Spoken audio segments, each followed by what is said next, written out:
प्रेक्षक हो नमस्कार. तू हिरे माझा मितवा या मालिकेच्या आजच्या भागामध्ये आपण पाहणार आहोत. वल्लरीला एक मेसेज आलेला आहे आणि तो मेसेज पाहून वल्लरी घाबरून गेलेली आहे. कारण तो मेसेज आहे उदयकांतचा आणि चक्क उदयकांतने अर्णवच्या घरासमोर येऊन सेल्फी काढलेली आहे आणि तो फोटो वल्लरीला पाठवून दिलेला आहे. थोडक्यात वल्लरीवर त्याने बॉम्बच टाकलेला आहे आणि त्या बॉम्बमुळे वल्लरी अगदी घाबरून गेलेली आहे आणि तिला समजले की उदयकांत आपल्या दारापर्यंत पोहोचलेला आहे. धावत पळतच ती लगेचच उदयकांतपर्यंत पोहोचलेली आहे. कारण तिला आता या गोष्टीची भीती वाटते की जर का याला पैसे नाही दिले, तर हा आता आपलं सगळं सिक्रेट अर्णवला सांगून टाकणार आणि मग आपली या घरातून गच्छंती होणार. म्हणून ती लगेच त्याच्याजवळ जाते आणि म्हणते, "हा काय प्रकार आहे?" तो म्हणतो, "म्हणजे तुला कळलं ना मी काय करू शकतो ते? मी फक्त धमक्या देत नाही. मी त्या धमक्या पूर्ण करतो, लक्षात ठेव." असं म्हणून वल्लरीला त्याने चांगलंच वेठीस धरलेलं आहे. वल्लरी अक्षरशः काकुलतीला आलेली आहे आणि त्याला म्हणते आहे, "हो, मला माहिती आहे तुम्ही पोकळ धमक्या देत नाहीत, सगळं माहिती आहे. पण इथून आत्ताच्या आत्ता जा. तुम्हाला जर का इथं कोणी बघितलं, तर वाट लागणार आहे." तेव्हा तो म्हणतो, "इथून मी जायला नाही आलेलो. आता मी आतमध्ये जायला आलो आहे आणि मी अर्णवला सगळं सांगून टाकणार आहे, की त्या दिवशी काय झालेलं होतं. त्या दिवशी तुझ्या वडिलांना कोणी अडकवलेलं होतं, कसं अडकवलं होतं आणि तू किती नीच बाई आहेस ना, ते सगळं मी त्याला सांगणार आहे." तेव्हा वल्लरी म्हणते, "हे असलं काय बोलताय आता? अहो मी म्हणलंय ना तुम्हाला पैसे देणार आहे." तो म्हणतो, "पैसे मला 48 तासाच्या आत पाहिजेत. तुला समजतंय मी काय बोलतोय ते? नाहीतर मग हा बॉम्ब मी तुझ्या घरात कसा फोडतो ना ते बघ." वल्लरीने डोक्यालाच हात लावलाय. "मी तुमच्या पाया पडते. अहो असलं काही करू नका. मला तुम्ही या घरातून उठवू नका. मी म्हणलं ना तुम्हाला ₹50,00,000 देते. ₹50,00,000 काही छोटी रक्कम नाहीये. मी त्याचा जुगाड करते, देते तुम्हाला." असं ती म्हणते. तो म्हणतो, "अगं 50,00,000 म्हणजे अर्णवच्या घरातून काढणे काय अवघड आहे? असे काढू शकतेस तुम्हाला माहिती आहे. तुझी द्यायची नियत नाहीये असं मला आता वाटू लागलंय." ती म्हणते, "असं काहीच नाही. अहो तुमच्यासाठी ते छोटे असतील, पण माझ्यासाठी ती रक्कम खूप मोठी आहे. मी करते जुगाड, पण लवकरात लवकर तुम्हाला देण्याचा प्रयत्न करते." तो म्हणतो, "लवकरात लवकर 48 तासाच्या आत मला ते पैसे माझ्याजवळ पाहिजेत. नाहीतर तुझं काही खरं नाहीये." असं चांगलीच धमकी त्याने वल्लरीला दिलेली आहे.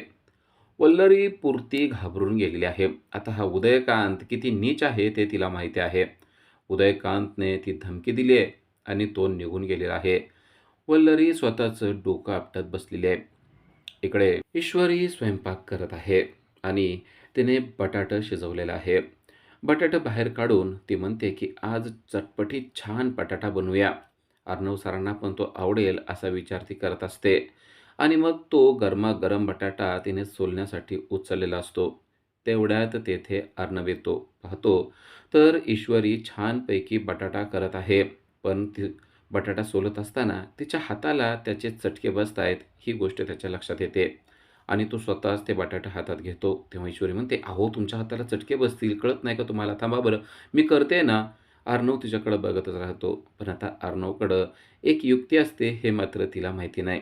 तेव्हा अर्णवने एक काटा चमचा उचललेला आहे आणि तो बटाट्यामध्ये घुसवलेला आहे आणि तो ईश्वरीला दाखवतो, की "हे, हे असं बटाटं सोलावं लागतं म्हणजे आपल्या हाताला पोळत नाही." हे पाहिल्यावर ईश्वरी तर एकदम त्याच्याकडं आश्चर्यचकितच होऊन पाहते आणि म्हणते, "चक्क तुम्हाला किचनमधले हॅक्स माहिती आहेत? मला तर आश्चर्यच वाटलं." अर्णव पण तिच्याकडं स्मितहास्य करत पाहतो आणि म्हणतो, "बघितलं ना, किती ईझी असतं हे काम." ती म्हणते, "हो, पण तुम्हाला कसं काय माहिती या गोष्टी?" तेव्हा अर्णव म्हणतो, "मला या गोष्टी." आणि तो थोडा शांतच होतो. कारण त्याला या सगळ्या गोष्टी त्याच्या ताईने सांगितलेल्या असतात आणि त्याला अंजलीची आठवण आलेली असते. तो ईश्वरीला सांगतो, की "या सगळ्या गोष्टी मला ताईने शिकवलेल्या आहेत." अर्णव का शांत झाला हे ईश्वरीच्या लक्षात येतं आणि ईश्वरी त्याला दिलासा देत म्हणते, "हो, मी तुम्हाला एक सांगू का? आपण आता लवकरच अंजलीताईंना घरीसुद्धा घेऊन येऊ शकणार आहे असं मला वाटतं." तेव्हा तो तिच्याकडे आश्चर्यचकित होऊन पाहतो. ती म्हणते, "अहो, आता बघा ना, आपण त्यांच्या घरामध्ये पोहोचलो. त्यांना आपण स्वयंपाक करून खाऊ घातला. मग हळू आता त्यांचा रागसुद्धा निघूनच जाणार आहे आणि लवकरच त्या आपल्या घरातसुद्धा येतील असं मला वाटतंय." तेव्हा अर्णव म्हणतो, "होप, मलाही असं वाटतंय." तर ती त्याच्याकडे पाहते आणि म्हणते, "हो, उम्मीद पे दुनिया कायम है सरजी." असं म्हणून ती त्याला असं दर्शवते, की मला देखील अशीच उमेद आहे, की एक दिवस तुम्हीसुद्धा माझ्या प्रेमामध्ये पडाल आणि माझं खरं प्रेम तुमच्यावर किती आहे, हे देखील तुम्हाला समजेल.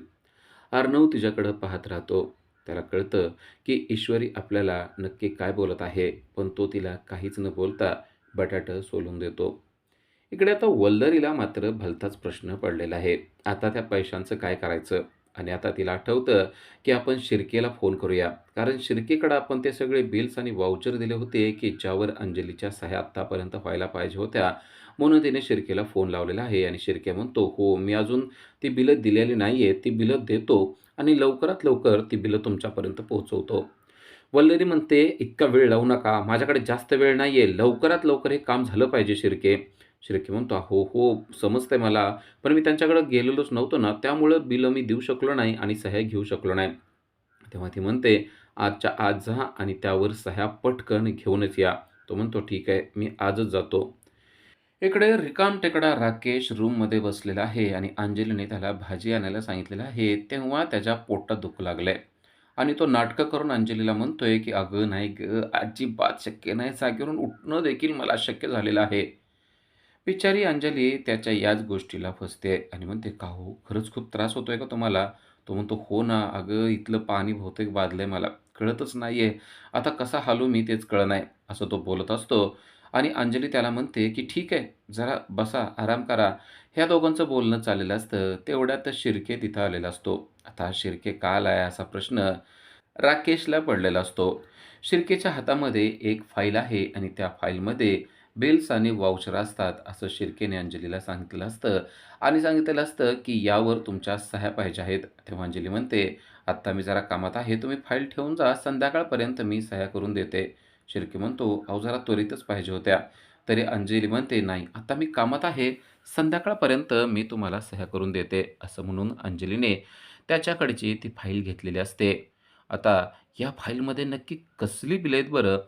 हे त्या रिकामटेकड्या राकेशला पाहायचं असतं आणि म्हणून तो अजून नाटकं करतो आणि तिथून अंजली गेली पाहिजे असं बरोबर आरडाओरडा करून तिला पाणी आणायला लावतो आणि ती गेली की लगेच बिलांची फाईल उचलतो आणि बघतो की त्यामध्ये नक्की कसली बिलं आहेत आणि त्याला आश्चर्याचा धक्काच बसतो.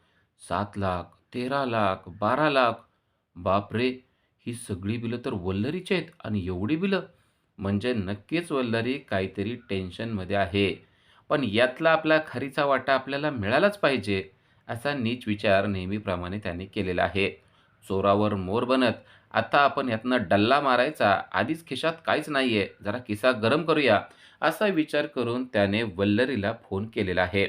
वल्लरी फोन उचलते आणि म्हणते, "काय जावई बापू, आज आमची कसं काय आठवण आली तुम्हाला?" तेव्हा तो म्हणतो, "अहो, तुम्ही अडचणीत आहेत म्हणल्यावर तुम्हाला फोन मी केलाच पाहिजे ना. मग काय म्हणताय?" ती म्हणते, "अडचण? क क क कसली अडचण?" तो म्हणतो, "हां, बघा बरं, तुमचा आवाज आता कसा झालाय? कसली अडचणसुद्धा तुम्हाला म्हणता येत नाहीये. बरं ऐका, मी तुमची सगळी बिलं बघितली बरं का आणि ती बिलं खूप मोठी आहेत अहो. आता अंजली त्यावर सह्या करेल का नाही असा विश्वासच मला बसत नाही." तेव्हा ती म्हणते, "अहो, असं बोलू नका. मला ती बिलं पाहिजे आहेत, त्यामुळं कसल्याही परिस्थितीत त्यावर सही झाली पाहिजे." तो म्हणतो, "हां, आता कसं मुद्द्याचं बोललात, तर मग मला त्यातला वाटा पाहिजे." ती म्हणते, 25,000." तो म्हणतो, "काय आहे? 50,000." ती म्हणते, "मी 50,000च्या वर आता देऊ शकणार नाही तुम्हाला." तो म्हणतो, "50 तर द्याल ना नक्की?" ती म्हणते, "हो, 50 मी देईल तुम्हाला." तो म्हणतो, "अच्छा, ठीक आहे. 50 तर 50. हे बघा 50,000त मी तुमचं काम डन करतो. काहीच काळजी करू नका. अगदी व्यवस्थितपणे मी त्यावर सह्या घेतो. फक्त माझा खारीचा वाटा तेवढा विसरू नका आणि जर विसरलं तर मग माहिती आहे तुम्हाला." ती म्हणते, "हो, मला सगळं माहिती आहे. तुम्ही काही काळजी करू नका. तुम्हाला 50,000 मी पोच करेल, पण बिलं मात्र आजच्या आज मला मिळाली पाहिजेत." तो म्हणतो, "अहो, आजच्या आज तुम्हाला मिळणार. डोंट वरी. तुमचं काम झालं म्हणून समजा. कसं आहे ना, अहो, मी पण खूप कडकीत आहे. एकतर इकडं बाहेर आहे ना, त्यामुळं. नाहीतर तुम्हाला त्रास नसता दिला." असं म्हणून त्याने वल्लरीकडून बरोबर ₹50,000 काढलेले आहेत आणि तो आता खुश झालेला आहे. कारण खिशात काहीच नव्हतं आणि अगदी त्याच वेळेला वल्लरी संकटात आहे त्याला समजलं आणि वल्लरीकडून आपण आपला इनाम मिळवू शकतोय हे देखील समजलं.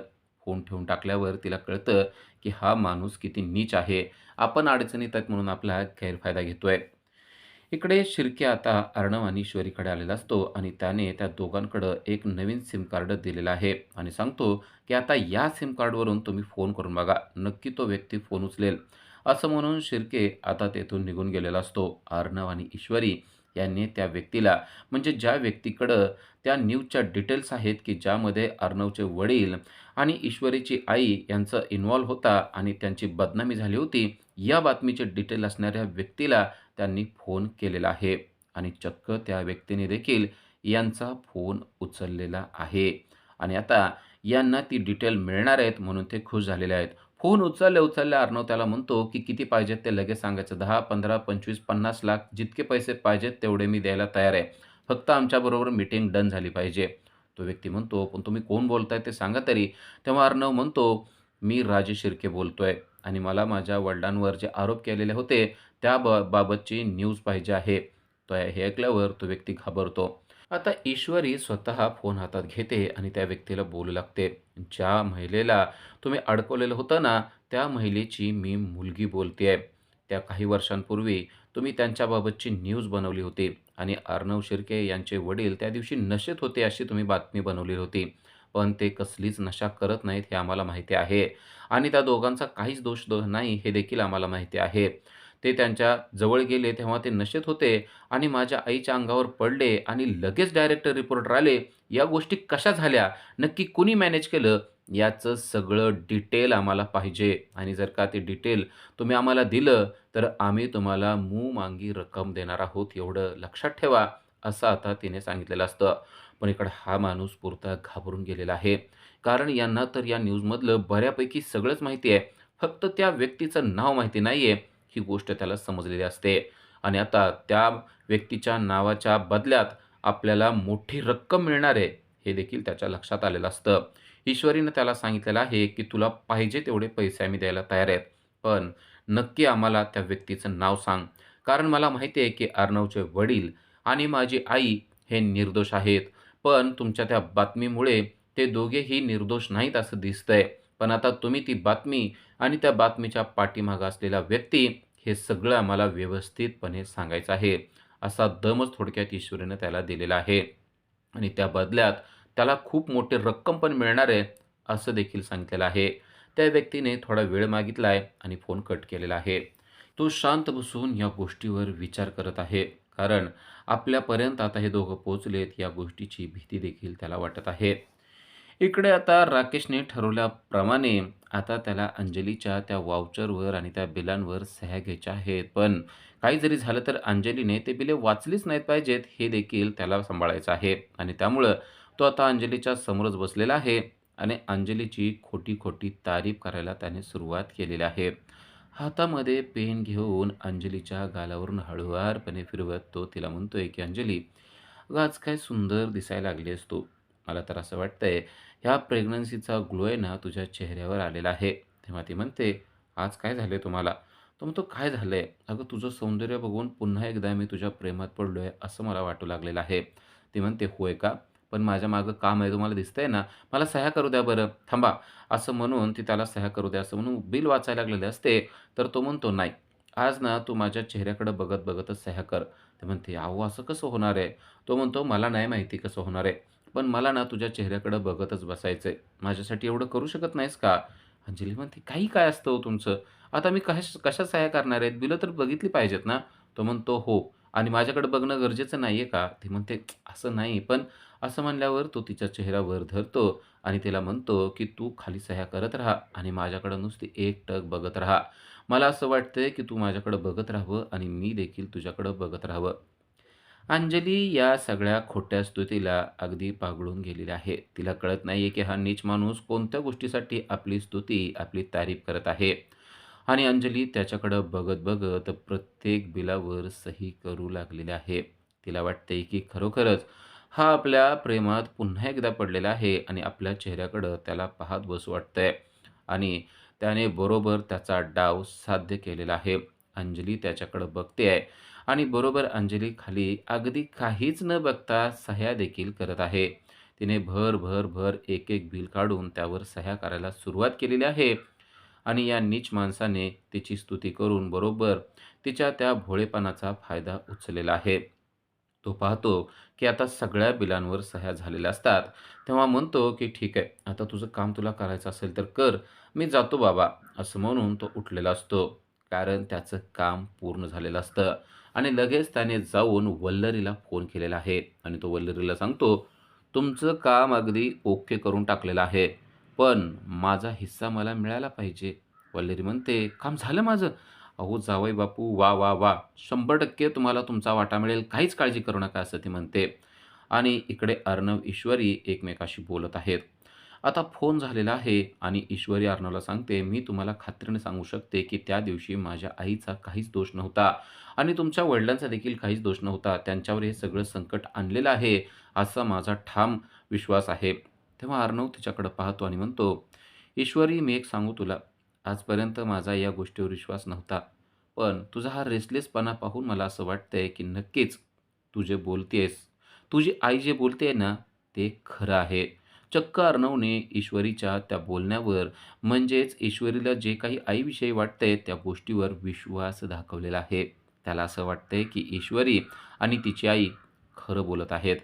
तर इकडे आता ₹50,00,000 घेऊन वल्लरी त्या माणसाकडे म्हणजेच उदयकांतकडे आलेले आहेत. त्याच्यापुढे बॅग फेकते आणि म्हणते, "हे घे तुझे पैसे." तो आता पैसे उचलायला लागलेला असतो, तेव्हा ती म्हणते, "पण माझी एक अट आहे, तर हे पैसे मी तुला देणार आहे." तो म्हणतो, "अच्छा, तर आता तू मला अटी घालणार का? तुला कळतंय का तू कुठे उभी आहेस ते?" ते म्हणते, "या गोष्टीला मी घाबरत नाही. हे बघ, मी जे सांगते ना, त्याप्रमाणे माझं काम झालं पाहिजे." तो म्हणतो, "कसलं काम? काय काम आहे तुझं माझ्याकडं आणि कसली अट आहे?" ती म्हणते, "मी जे सांगते ते पूर्ण करत असला तरच मी तुला पैसे देणार आहे." तो म्हणतो, "काय काम आहे ते तरी बोल. माझ्याकडून होणारं काम असेल तर मी ते काम त्वरित करतो." ती म्हणते, "तुझ्याकडून होणारच काम आहे म्हणून तर तुला सांगतेय." तो म्हणतो, "काम बोल आणि मला पैसे देऊन निघून जा.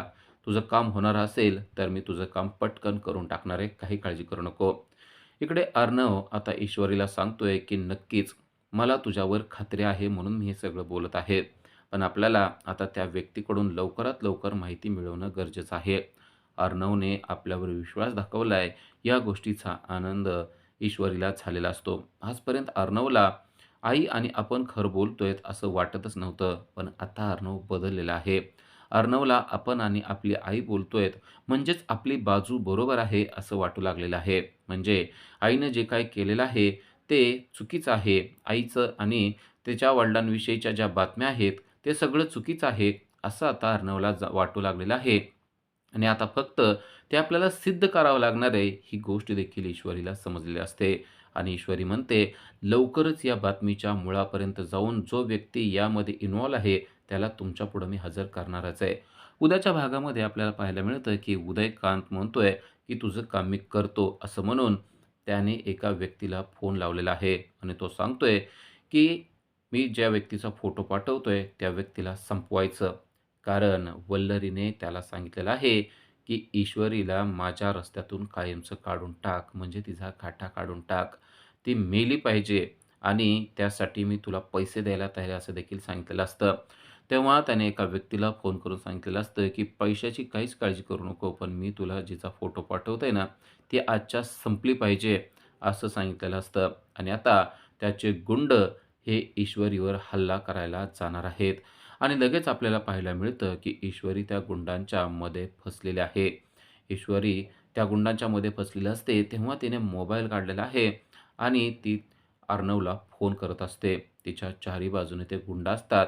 ईश्वरी पुरती घाबरलेली आहे. अचानक हे गुंड कुठून आले आणि आता आपलं काही खरं नाही, असं देखील तिला वाटत आहे. तिने लगेच अर्णवला फोन लावलेला आहे आणि फोन ती लावत असते, तेवढ्यात एका गुंडाने तिच्या डोक्यात जबरदस्त एक लाकूड मारलेलं आहे आणि त्यामुळं ती धापकन जमिनीवर कोसळलेली आहे. ईश्वरीच्या डोक्यातून रक्त येऊ लागलेलं आहे आणि ती जमिनीवर धाडकन पडलेली आहे. पण तेवढ्यात फिल्मी स्टाईल एंट्रीनं अर्णव तेथे पोहोचलेला आहे आणि आता या गुंडांची धुलाई आपल्याला पाहायला मिळणार आहे. आता यांची चांगली धुलाई करून हे गुंड नेमके कोणी पाठवलेले आहेत, त्याच्यापर्यंत पोहोचल्याशिवाय अर्णव काय शांत राहणार नाही, हे देखील आपल्याला माहिती आहे.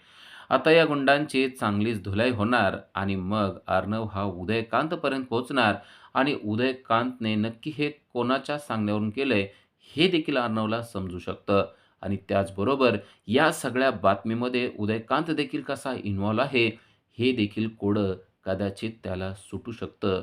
हे देखील आपल्याला पाहायला मिळू शकतं, पण ते पुढील भागामध्ये. अशाच सीरियलच्या अपडेटसाठी आजच आमच्या चॅनलला सबस्क्राईब करा. थँक